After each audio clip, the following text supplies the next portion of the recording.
한국은행에서 본 21년 경제 전망에 대해서 간단하게 말씀드리려고 합니다. 이런 기사가 떴어요. 뭐냐, 한국은행 총재가 신년사를 했는데 21년도에도 기준금리를 유지하겠다라고 이제 말을 했습니다. 그런데 이게 뭐 신년사에서만 나왔던 내용은 아니고요. 작년 12월이죠. 21년도 통화신용정책 운영 방향 해가지고 한국은행에서 이제 보고서가 나온 게 있어요. 여기 보면은 이제 21년 경제 전망 및 앞으로 금리를 어떻게 운용하겠다 라는 부분이 나오는 게 있어서 부동산과 금리는 이제 많은 상관관계를 가지고 있으니 이 부분에 대해서 간단하게 다뤄보려고 합니다. 먼저 세계 경제는 백신 및 치료제 개발 같은 것들이 있어가지고 완만한 회복세들을 나타낼 것으로 전망은 되지만 아직은 불확실성이 있다. 그런데 선진국은 회복세가 일시 약화되고는 있으나 확장적인 통화정책이나 재정정책 등을 계속해서 회복 흐름을 지속할 전망이다. 그러니까 선진국들, 그러니까 주요국들이겠죠. 그런 곳들은 올해 했던 재정정책들, 뭐 세금을 국민들한테 뿌리는 거를 하거나 아니면 재정정책, 뭐 금리를 낮추고 양적 완화를 해가지고 막 돈을 풀어내는 그런 정책들을 계속하지 않겠냐. 그렇게 해서 큰 타격을 입었던 2020년 경제를 회복하는 기간을 가질 것이다 라고 전망을 한다는 겁니다. 신흥국의 경우에는 중국이 회복을 좀 할 것으로 보이고 다른 신흥국들은 아직은 좀 전염병 영향 등에 따라서 개선세가 조금은 더딜 가능성이 있다. 그래서 21년도는 불확실성이 아직은 좀 높다. 자, 그러면 국내는 어떻게 되느냐? 수출과 투자가 잘 되고 있는 편이어가지고 완만하게 회복세를 나타낼 것 같기는 한데 아직은 불안 요인이 있다.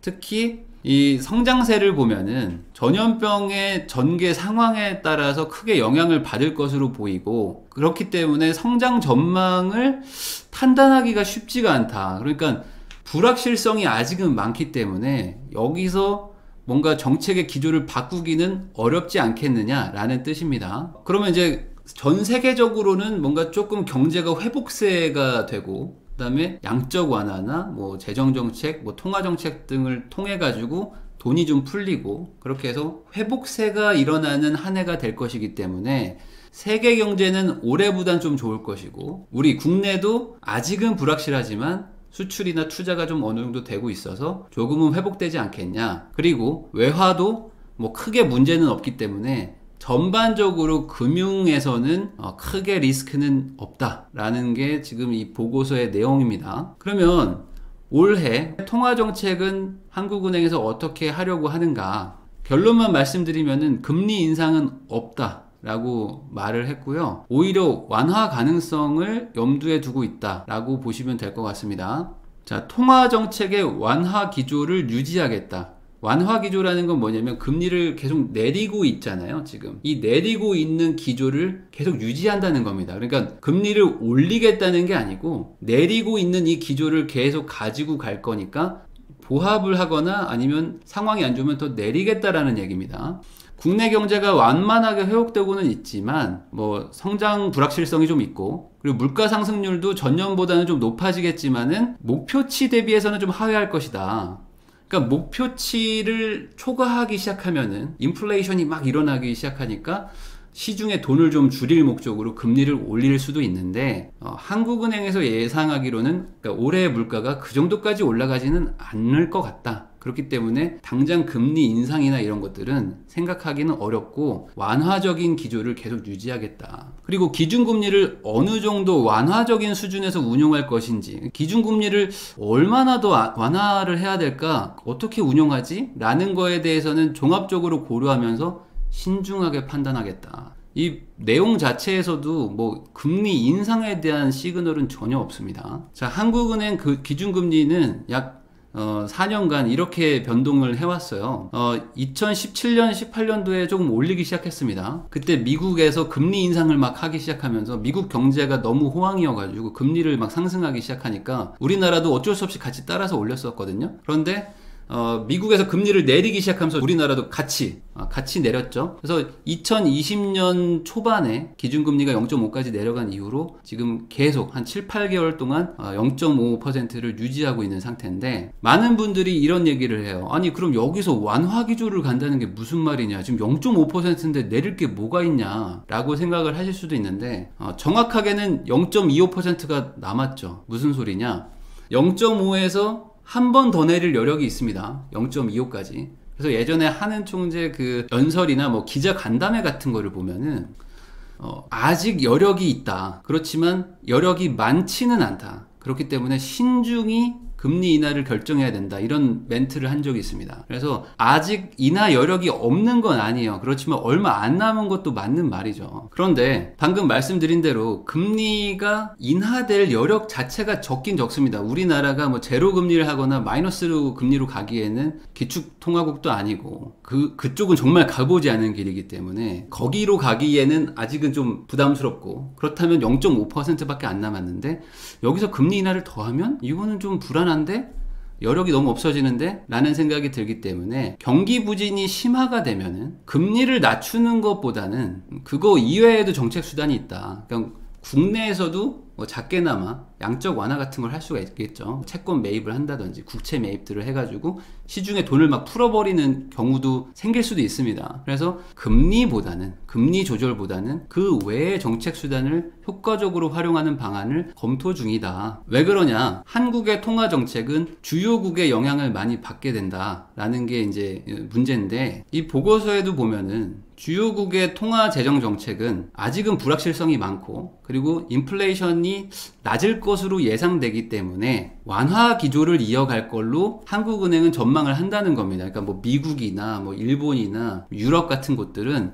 아직 금리 인상이나 이런 것들을 생각하지는 않을 거기 때문에 우리가 먼저 선제적으로 올리는 거는 좀 아닌 것 같다. 그래서 그 완화 기조를 따라서 우리도 우선은 올해도 같이 완화 기조를 간다는 겁니다. 자, 이게 한국과 미국의 기준금리의 추이인데, 아까 말씀드린 대로 17년도, 18년도, 19년도 해가지고 미국이 금리를 막 올리기 시작합니다. 경기가 좋아지면서 어느 정도 좀 속도 조절을 하기 위해서 금리를 올리는데, 우리나라는 그때 당시만 해도 그렇게 경기가 좋지가 않아가지고 어떻게든 안 올리려고 하다가 조금 올리고 이렇게 했었죠. 그러다가 미국도 금리를 낮추기 시작하면서 우리도 같이 바로 동조해가지고 낮추고, 그리고 20년도 초에 미국에서 이제 완전히 금리를 제로 금리까지 낮춰버렸죠. 그리고 우리도 같이 따라서 0.5% 이런 식으로 금리를 낮춰버렸죠. 그래서 지금 미국과 우리가 금리가 같이 가고 있는데, 미국이 올리지 않는데 우리가 일부러 올리는 일은 없을 것이다. 왜냐면 금리를 올리게 되면 뭐 부동산에만 영향을 주는 게 아니고 뭐 온갖 경제에 다 영향을 주는 겁니다. 그러니까 전체적으로 사격을 해버리는 거예요. 이게 뭐 저격총이 아니고 그냥 기관총, 산탄총 같은 거거든요. 그러니까 금리를 올린다는 거는 뭔가 확실한 자신감이 있지 않고서는 올리기가 쉽지가 않다. 그런데 미국도 안 올리는데 우리가 올리겠느냐 라는 생각을 하게 되는 거죠. 자, 미국이 실제로 올리지 않을 거라는 얘기들은 뭐 계속 나오고 있습니다. 그리고 시장에 확신을 주려고 계속해요. 무슨 소리냐, 버냉키 전 미국 중앙은행 의장이 미국 경제가 예상보다 빠르게 회복하고 있고 저금리 기조는 4년 정도 더 갈 거다 라고 이야기를 한 게 있는데, 왜 그러냐면 현 연준 의장이죠, 제롬 파월이 작년 12월 17일에 회의 이후에 이제 인터뷰를 하면서 물가가 크게 올라가지 않을 것 같다. 그렇기 때문에 우리는 앞으로 이 저금리 기조를 유지한다 라고 인터뷰를 했습니다. 그리고 물가가 좀 올라가더라도 우선은 금리 인상은 가능한 한 하지 않겠다. 그렇기 때문에 걱정하지 말아라 라고 하면서 시장을 되게 안정시키려는 멘트들을 했어요. 그리고 이 미국 연준에서 이제 회의 이후에 성명서가 나오는데, 이 성명서에 보면은 그 연방준비위원회 위원들이 있는데 총 17명인데 이 17명이 점을 찍어요. 자기의 의견을 찍습니다. 그래서 나는 내년에 금리가 올라갈 것 같다, 안 올라갈 것 같다 하면서 의견을 찍는 게 있거든요. 그걸 이제 점도표라고 하는데, 그 점도표를 공개를 했어요. 거길 보면은 2020년도 2021년도까지는 전원 금리가 올라가지 않을 것이다 라고 점도표를 찍었고, 22년도에도 한 명 정도다. 그리고 한 명도 0.5% 정도, 약간 올라갈 거 정도라고 의견을 제시를 했고, 23년도에도 12명은 제로금리를 계속 유지할 거다라고 얘기를 하고, 한 4명에서 5명 정도가 조금 올릴 거다라고 합니다. 그리고 언젠가는 3% 정도까지 올리기는 할 건데 당장은 아니다라고 이제 의견 제시를 한 게 있어요. 그러니까 이게 3년간의 앞으로의 계획을 발표를 한 거거든요. 그래서 이걸 이제 포워드 가이던스라고 하는데, 이게 시장에 참여하고 있는 투자자들에게 안심을 주는 행위예요. 금리가 올라가거나 이러면 이제 금융 투자를 해놓은 분들, 뭐 채권이나 뭐 주식이나 이런 걸 한 분들은 금리가 올라가면 이제 바로 영향을 받는데, 미국 연준에서 우리가 최소 3년 정도는 올리지 않을게 라는 식의 시그널을 강하게 주면 3년 안 올릴 거라고 생각은 안 합니다. 그렇지만 최소한 1년은 안 올리겠구나, 내년은 괜찮겠구나, 올해는 괜찮겠구나, 이런 건 알 수 있잖아요. 그러다 보니까 이 포워드 가이던스라는 걸 주는데 이게 바로 그거죠. 3년 동안은 올리지 않을게. 자, 그러니까 미국은 언젠가 올리겠다, 언젠간 3%까지는 갈 거다. 그렇지만 23년 정도까지는 올리지 않을 것 같다 라는 게 지금 의견들이고, 그렇다면 한국은 주요국과 동조해서 올리는 경향이 있는데, 한국은 뭐 22년, 23년까지 의견을 말할 수는 없지만 최소한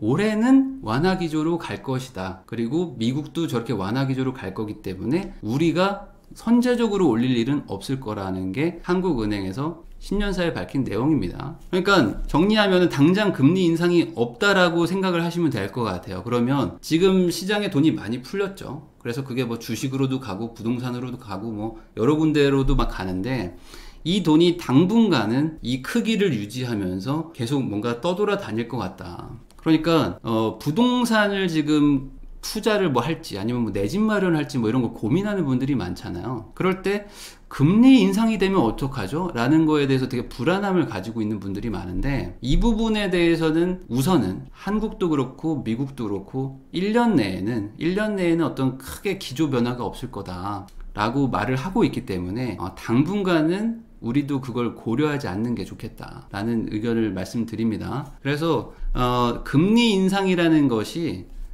아예 없을 수는 없습니다. 왜냐면 시중금리는 조금씩 영향을 받을 수 있어요. 기준금리는 이제 고정이 돼 있지만, 그렇지만 이 기준금리가 뭐 올라가지 않는데, 지금 뭐 0.5%인데 뭐 시중금리는 막 1%, 2%, 3% 올라가고 이런 일들은 없기 때문에 우선은 지금 여러 변수 중에서 금리 부분에 대해서는 동결 정도로 생각하시고, 이 정도 수준으로 최소한 1, 2년 정도는 가는구나 라는 생각을 하시면 어떤 투자에 조금 더 도움이 되지 않을까 라는 의견을 마지막으로 영상을 마치도록 하겠습니다.